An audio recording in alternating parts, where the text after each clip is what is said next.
Hello, everyone. For the people tuning in to either watch this or to listen, I've got Ruben, who is a co-founder and CEO of LegalFly. Ruben, could you please give us a quick introduction of yourself and LegalFly? Definitely. Hi, everyone. And hi, Timo. Thanks a lot for the opportunity to be in this session. So I'm Ruben Miessen. I'm one of the co-founders and the CEO at LegalFly. And prior to LegalFly, together with my other three amazing co-founders, we have spent time on shipping the next generation of AI native features at Tinder. So within the founding team, there is a wealth of AI experience and engineering experience already in the team.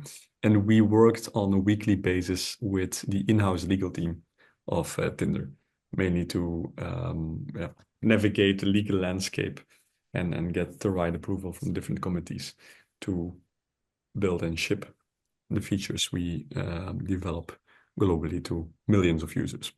It was also during that time when we worked with the legal teams at Tinder that further became pretty clear that especially those in-house legal teams, they're operating under an immense amount of pressure. And there is so much commodity work, legal work that they're doing on a daily basis that we felt like, okay, it should definitely be possible to build an AI for that and automating some of those legal workflows that will save them a lot of time and that will actually shorten and accelerate projects, but also deal cycles at enterprises. There's been a lot of buzz in terms of AI capabilities and adoption within the legal sphere. However, a recent report I came across published by Gartner not too long ago, I think less than a month ago, actually outlined that legal is still at the bottom in comparison to other functions within the business in terms of its AI adoption. Where is the legal industry from your viewpoint in terms of adopting AI right now? Yeah, so I think you're right. So most legal departments, they know that they need to do something. They figure out they need to do something. Sometimes there is executive pressure as well, as in guys implement AI into your workflows to optimize performance and drive value for the business. But especially within the legal and also in the compliance teams, they're still trying to figure out how exactly they can do it in a successful and risk-free way. When you're dealing with legal documents or financial documents, you definitely want to make sure it's a responsible legal AI solution processing that information. So there are certain risks and concerns before you can start implementing AI on legal workflows.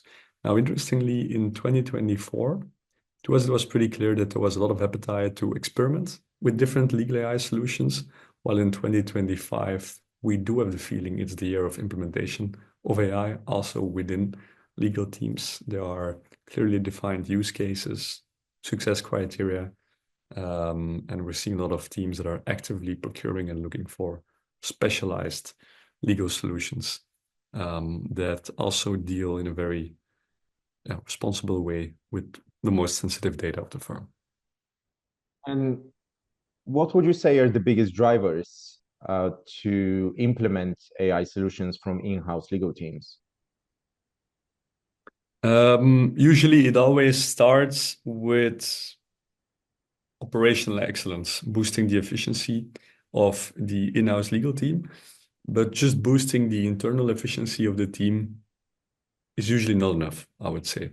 We're also looking into reducing the reliance on costly external counsel, but also to find business drivers that help those legal teams or help the organization to drive revenue, to boost revenue. It can be in terms of shortening a deal cycle. It can be of thinking about a new revenue stream that we're opening up, or making sure that we are de-risking the organization from a compliance perspective. So besides just focusing on enabling, augmenting, boosting the efficiency of the in-house team, we definitely try to together identify some business drivers for the organization. And the benefits for some of the customers that you have been working with now, how quickly do they surface, would you say? Yeah, it's from day one, literally from day one. And we are our approach is very pragmatic, very hands-on as well. You will already realize it from the first touch point with a LegalFly expert, where we immediately give you a live demo of the solution. We immediately want to dive pretty deep with our clients to understand, okay, what are the exact use cases? How do your legal workflows look like today? And where are potential bottlenecks or legal bottlenecks within your organization that we can help you to solve? So usually it takes us a matter of hours to already identify those first use cases that are ideally high in value, but also high in volume, where we can help your teams to realize a big impact, positive impact on the business. And we have, besides the customer success team, we have a solutions engineering team as well that can go pretty deep with the client in terms of identifying a good use case and also identifying how our legal agents can actually help you to execute that legal work and build a strong business case internally as well. I know that privacy, it's a very important segment of your platform, and you put a lot of emphasis on privacy by design in the product. Could you please elaborate how this approach is different to what some of the other solutions are offering on the market? Yeah. So for us, if I look at the other solutions in the market, it's definitely a concern to us as well, especially because we're servicing mostly clients in financial services, banking, insurance.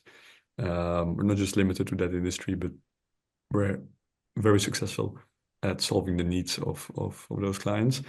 And they're very reluctant against implementing AI into the legal workflows because none of the other vendors in this space, like literally no one, is actually making sure that the AI models underneath get no access to that most sensitive confidential data that's in the documents. And one of our core design principles, we've defined a couple of design principles, but the first one, the most important one for us, is guaranteeing that confidential client data or company data never reaches the LLMs, never reaches the AI models. And we do so by anonymizing every single legal or financial document. We do it in a couple of milliseconds, literally. And we can even deploy the AI model that we have trained ourselves for anonymization. We can even deploy it on premise. So basically, the data of the client never leaves their infrastructure. And it will be quite interesting to tell our listeners a little bit more about some of the exciting features that you personally that you're personally proud of onto this platform. What are some of the features that really delight your users, and you keep on essentially being pointed at them with a compliment?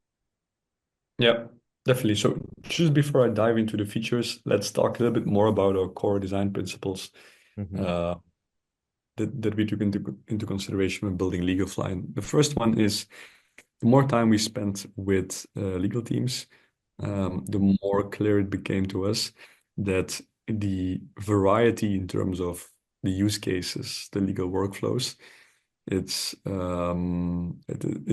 quite impressive. There is one bank, for example, in Belgium, KBC, and with KBC, we're helping them on executing and automating more than 150 different use cases.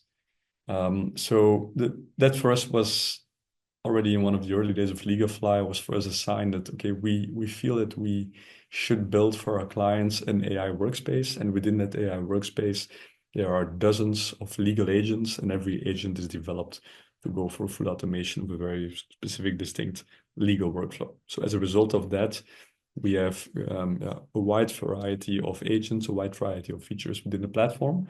And we didn't want to build a legal point solution.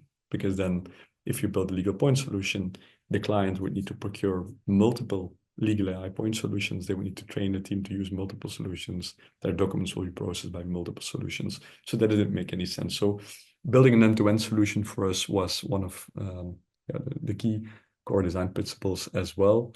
I already touched upon the privacy layer with our anonymization agent.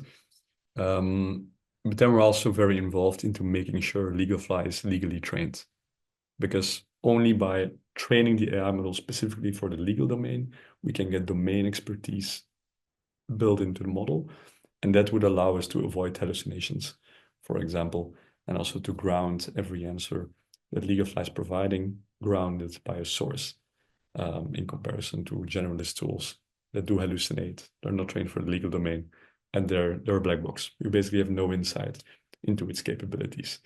Then I think the last design principle is a combination of two things. On one hand, we wanted to make sure that we build a solution for those in-house teams, mostly because building a product that automates legal work is different than building a product that helps you in rendering a legal service.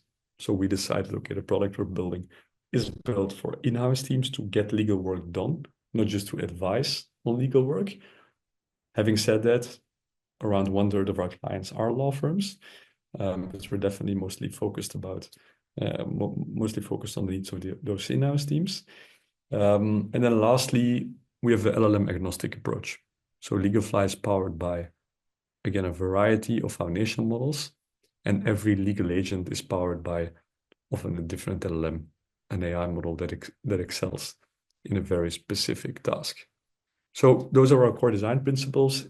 Let me give you 3 examples, I think, of legal agents that are very popular with our clients. I think the first one is a contract review agent, where you can literally take any contract, drag and drop it onto the platform, and in a matter of seconds, LegalFly will run a full analysis of the contract. So LegalFly will identify the jurisdiction, the language of the contract, and the document type. LegalFly will then ask you, which party are you representing within this agreement? You pick your choice, and a few seconds later, you get a list of all of the legal risks or business risks that are within that contract. And LegalFly will then also start to redraft any clauses in the contract to make sure the contract is legally compliant, but also to make sure that the contract is changed to your advantage. And all of that in literally a couple of seconds. You can do it within the web, the cloud-based environment, or you can even do it directly within Microsoft Word, if you have a Microsoft Word add-in. So that's one of the agents. I think another great agent is the multi-review agent, which actually allows you to run due diligence on a set of documents or on a data room. Again, in a couple of seconds, you get a report where for all of the documents, you get all of the answers. And for every answer, if you just click on it, LegalFly will show you the original document and highlight basically where the answer information was found. And then I think a third agent that's very popular right now is our DORA compliance agent. This one is a bit more focused to the financial industry, but we also are doing a lot of compliance work for our clients, where we have trained LegalFly on specific playbooks. We can do so on playbooks of the client, but we can also do it on playbooks based on regulation. And the DORA regulation is quite an interesting one, where we have helped our clients run analysis on tens of thousands of vendor agreements at once and making sure that they are DORA compliant, and when they're not, redrafting those vendor agreements to make sure they are. And how the development of those agents comes in place? Are they very much user driven? You know, when you start a development of a new agents, whether that's DORA, whether it's the compliance review, is this because there is a group of customers that come and say, hey, it will be great if we can also have you help with this and that, or is this more of a internal decision that you see as a natural continuation of where the product will be expanding? Yeah, I think it's a very good question, because our entire product roadmap, like in its entirety, is shaped by customer feedback. And it's basically whatever we hear most frequently is that we're prioritizing on the roadmap. And if I look at our team, like majority of our team are AI experts, but we also have a lot of legal professionals in the team that have worked at top tier law firms in the UK and beyond, but also multiple people that worked as legal counsels or senior legal counsels at different enterprises. So we do have a lot of legal expertise internally, but we wanted to make sure that we're not biased by what product we think legal professionals are looking for. We're actually spending a lot of time with our clients on capturing their needs and getting a very good understanding of their pains, use cases, workflows, and then translating it into legal agent. And a feature that we're going to announce actually soon is a legal agent store, because we keep on building and shipping agents. And we also learned that shipping an AI workspace where every client has access to the same amount of agents in a fixed format, it's a bit of a limiting factor. So the agent store will actually allow all of our clients to get access to every agent that we've ever built and easily configure your AI workspace by just activating the agents you feel will help you in your daily workflow. And you touched on something just earlier, when you said that about a third of your customers are currently law firms, and the rest are in-house. I do remember in the early days that you were very much open, for business for both, but it seems that a lot of the go-to-market initiatives have now shifted more towards in-house. Was that Right. again because you saw quicker and more positive response from in-house teams, or was it just the way that the product shaped? So was it more of a business decision or a product decision that let you focus a little bit more perhaps on in-house teams? Again, a very good question. It's a bit of a combination of both. And the reason why I'm saying it is that initially, indeed, we were servicing both law firms and in-house counsels and focusing on both almost equally. But the more we have decided to double down on data security, training the anonymization model, doubling down on an AI workspace where there is a high volume of legal agents, which basically allows us to go very broad into the legal domain, and not just into the legal domain, but quickly expand into compliance and procurement. Because of those decisions we made on the product, we became literally the perfect fit globally for any in-house legal team, because we have the strictest data security requirements and set up in the entire space. But also what we've seen with our clients, especially clients in banking and insurance, it's first the legal team that's adopting LegalFly, but then very quickly we're expanding to and helping the compliance teams, the procurement teams, finance teams, sales teams, marketing teams, assets management teams, insurance teams. So what we've seen with enterprises is that anything that touches legal compliance or procurement, we have built legal agents that can automate the work very easily, and that those organizations are very happy in terms of how we can help them automate that legal work. I think it's also partially because LegalFly can adopt the playbooks of your firm and basically inherit the legal style of the firm immediately. So the use cases where I think the ROI is the highest are use cases that are high value, but also high volume. And enterprises tend to have a higher volume of certain legal tasks that are a perfect fit for automating with an AI solution. So, and again, we're more than welcome in terms of bringing law firms on board, and we have a lot of amazing law firm partners. But I think the product naturally started shaping itself as the perfect answer for any enterprise in-house legal team globally. From a business standpoint, obviously it's a larger market as well. There will always be more in-house legal teams than there are law firms. And I know that you mentioned before we started the recording that very much of the focus for the organization right now is Europe and the UK. And obviously that laser focus on privacy is important, because those things do really matter in our geography. But do you also see natural progression for the product into the US and beyond? Yeah, well, 100%. So we're actually signing right now our first major pilots in the US, both with, again, top-tier law firms as well as with enterprises. We're also starting to see, yeah, we're seeing a motion where European multinational clients are now involving their US offices as well to start adopting LegalFly. Yeah, so 100%. We already trained LegalFly to have full support of the jurisdiction of the United States, including full support for the regulations and compliance with the local regulations of all of the member states of the US.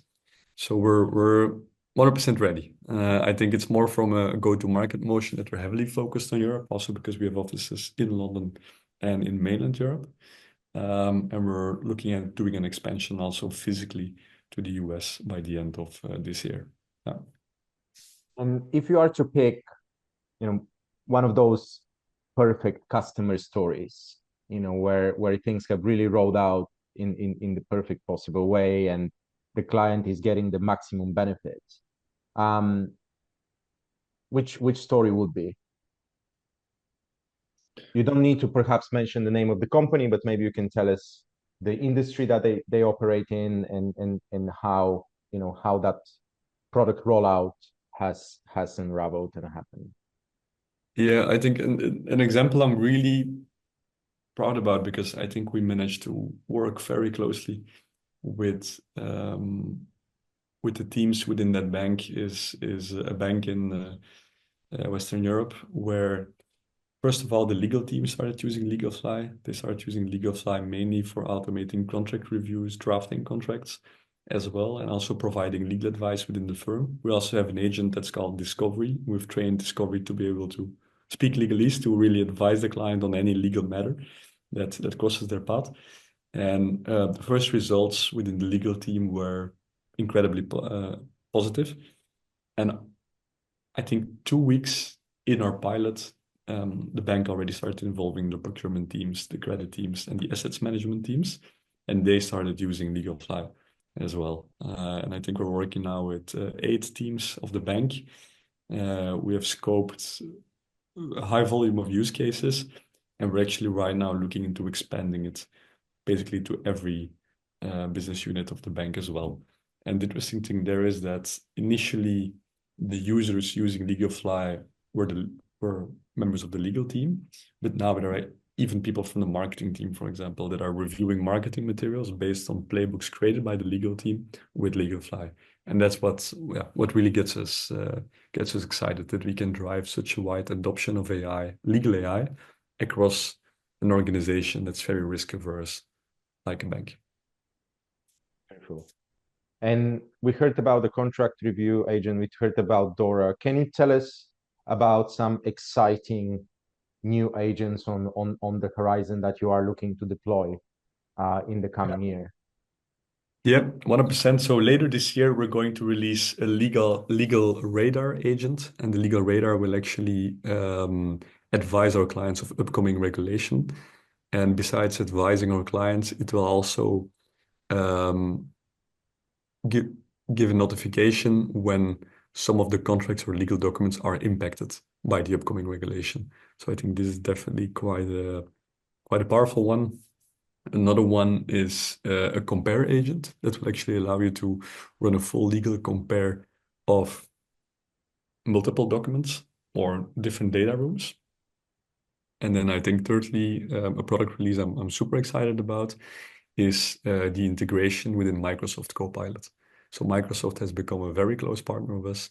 We're also jointly helping clients together, where Microsoft focuses on boosting the adoption of AI across every room within an organization, but specifically within legal compliance and procurement. They're also pushing LegalFly in, because our product has been trained, of course, for the legal domain. So as a result of that partnership, what we're doing right now is finalizing the integration with Copilot, that would basically allow any client within Microsoft Copilot to use one of the LegalFly's legal agents directly within. So for example, if you receive an email in Outlook and the email has an attachment with a contract, in a matter of seconds, Copilot will run a full legal review powered by LegalFly within Microsoft Outlook. Phenomenal. Ruben, thank you very much. For everyone coming to Future Lawyer UK that is looking for an easily deployable, highly impactful army of agents, please walk up to Ruben and his team. They will be there at Future Lawyer UK in-house day. They will be also doing a product demo. So please join that demo and connect with the team on site. For people that are not coming to the event, we'll tag Ruben to this video, and you'll be able to connect with him over LinkedIn. Ruben, I look forward to meeting you and the team at Future Lawyer in 2 weeks' time. Thank you. You're welcome. And if anyone is curious, please visit us at our booth. The proof is in the pudding. We'll give you a tailored product demo as well. Awesome. Thank you, Ruben.